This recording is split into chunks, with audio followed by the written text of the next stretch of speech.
Vychádzame do zeleného údolia. Pripravte sa na svoje obľúbené postavičky, tak ako ste ich ešte nikdy nevideli. Ďakujem, Fred. To je krásne ráno. V zelenom údolí bol Pet vždy poštárom. Ale Alf už zase. Ako sa patrí. Chcel by som byť poštárom. A teraz všetci zistia, Konkurs do programu si ten praví priamo v zelenom údolí. že nemá talent len Ďalší. Dosť!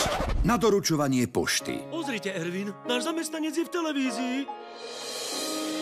Vidím svet, s tebou je krajší hneď. Som Simon Cowbell a vy sa viete dostať k ľuďom. Na toho poštára si posvietím. Tento rok Petbot 3000 prevezme všetky vaše povinnosti. sa pripravte Zasielka, starenka. na dobrodružstvo Deje sa tu niečo podozrivé.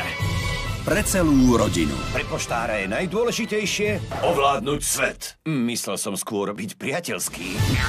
Mal si zostať pri listoch, Pet. Čo? Fíha! Miroslav Noga, František Výrostko, Richard Sanitra, Radoslav Kuric.